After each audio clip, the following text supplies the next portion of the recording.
Olá pessoal, bom dia a todos, espero que todos estejam bem.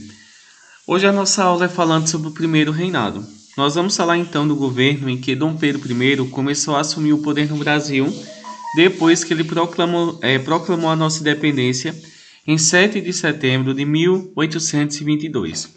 Nós vamos observar que aqui no Brasil, o período governado de 1822 a 1831, ele ficou conhecido como o primeiro reinado.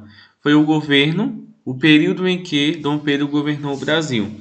Nós vamos observar que durante esse período, quem ajudou a Dom Pedro a proclamar a independência do Brasil não foi a população pobre, mas sim a população rica. E a gente vai observar que a grande preocupação da família de Dom Pedro I era em manter a unidade e manter também a organização do território do Brasil. A gente vai observar que quando Dom Pedro proclamou a independência do Brasil, nós vamos ver que quem participou juntamente com ele foram as elites, ou seja, a população rica que ajudou-lo a proclamar nossa independência, para que eles não perdessem os seus direitos e benefícios no Brasil. Em seguida, vamos ver aí, por exemplo, eles manteram, por exemplo, a mesma estrutura da sociedade e da economia do período colonial. Poucas coisas mudaram. A gente vê que mesmo depois de independente, o Brasil continuou organizado praticamente da mesma forma que tinha sido enquanto tinha sido dominado por Portugal, não é, há mais de 300 anos. A gente vê que continuou sendo o escravismo existindo, ou seja, os escravos continuaram trabalhando, existiam grandes fazendas chamadas latifúndios, e vamos ter também o domínio dos grandes fazendeiros, que era chamado de uma oligarquia rural. E principalmente os produtos que eram produzidos no Brasil, eles eram vendidos para o exterior. Então a gente vê que praticamente não mudou, nada mudou quando o Brasil deixou de ser uma colônia para se tornar um país livre e independente, porque de certa forma ainda continuava então sendo governado por um rei português. A gente vai observar que durante o governo de Dom Pedro I aconteceram várias revoltas que não queriam que o Brasil se tornasse independente, principalmente na região norte e aqui no nordeste.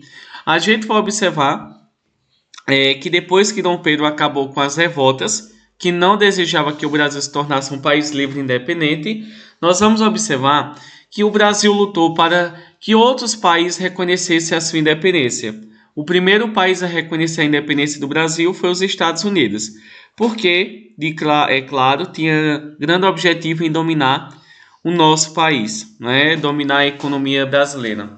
Segundo, nós vamos ter Portugal. Para Portugal reconhecer a independência do Brasil, nós vamos ver que o Brasil ele teve que pagar 2 milhões de libras esterlinas. E por último, vamos ter a Inglaterra.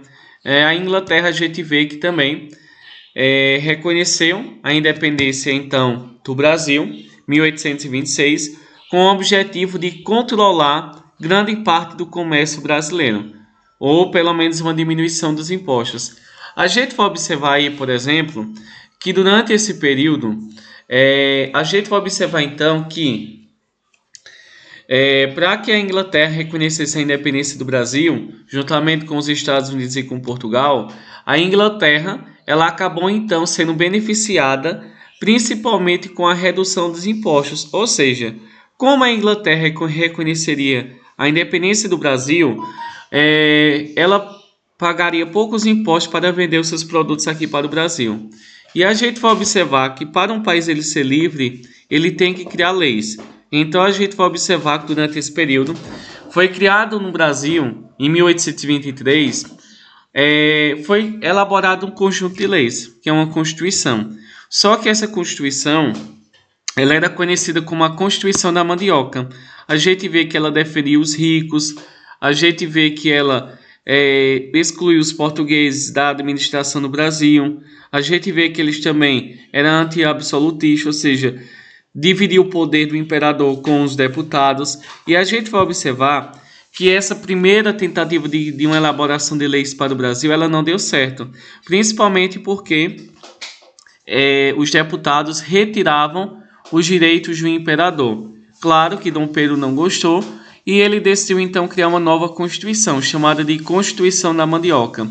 Essa Constituição, ela é conhecida como Constituição da Mandioca, por quê?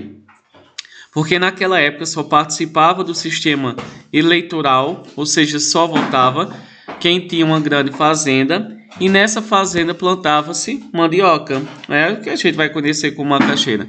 E a gente vai observar então que a nossa primeira Constituição, o nosso primeiro conjunto de leis do Brasil, ficaram conhecidos como Constituição da Mandioca. Ela foi elaborada em 1824. A gente vai observar que essa Constituição ela estabelecia algumas coisas. Primeiro, ela estabelecia a monarquia hereditária, que ia passando de pai para filho, e principalmente a divisão do território em províncias. Antes eram chamados de capitanias hereditárias, e os estados passaram a ser chamados de províncias. Também o poder estava dividido em 4 partes. O executivo, que era a responsabilidade do imperador e dos ministros. Havia também o legislativo, Câmara de Deputados e Senado. Havia o judiciário, os juízes e tribunais. E havia o quarto poder, né, que a gente vê que vai ser exercido por Dom Pedro I e Dom Pedro II. Esse poder moderador, ele dava poderes absolutos aos reis, ao imperador aqui no Brasil. Ele poderia criar leis, poderia colocar em prática, ele poderia julgar pessoas, poderia escolher os funcionários que iriam trabalhar para ele. E a gente vê que também as eleições eram indiretas para deputados. A gente vê que naquela época não era qualquer pessoa que poderia votar. A gente vê que a eleição ela era aberta. Uma eleição indireta, ela era de que forma? Uma pessoa que tinha menos dinheiro, ela escolhia uma pessoa que tinha mais dinheiro para escolher os políticos que iriam governar aqui no Brasil. Então essa eleição era indireta. Por exemplo, nós vamos ver que essa eleição aqui no Brasil, pela primeira vez que aconteceu, a gente vê que o voto ele era censitário. O voto ele era o quê? Dependia da quantidade de dinheiro que uma pessoa ela teria, né? Então só votava pessoas ricas no Brasil. A gente vê que a pessoa que teria o voto aqui no Brasil era o eleitor de paróquia. Ele tinha que ter 6 mil réis. Isso equivale, por exemplo, a 6 mil reais por ano. Naquela época era muito dinheiro. 100 mil réis equivale a mais ou menos 6 mil reais. A gente vê, por exemplo, aí, o eleitor de paróquia, ele não poderia escolher deputados e senadores.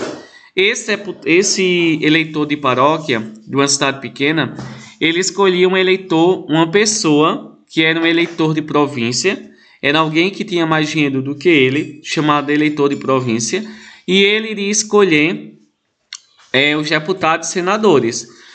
Para ser deputado, a gente vê que ele teria que ter 400 mil réis, e para ser um senador, ele teria que ter 800 mil réis. Então a gente vê que 400 mil réis daria o equivalente mais ou menos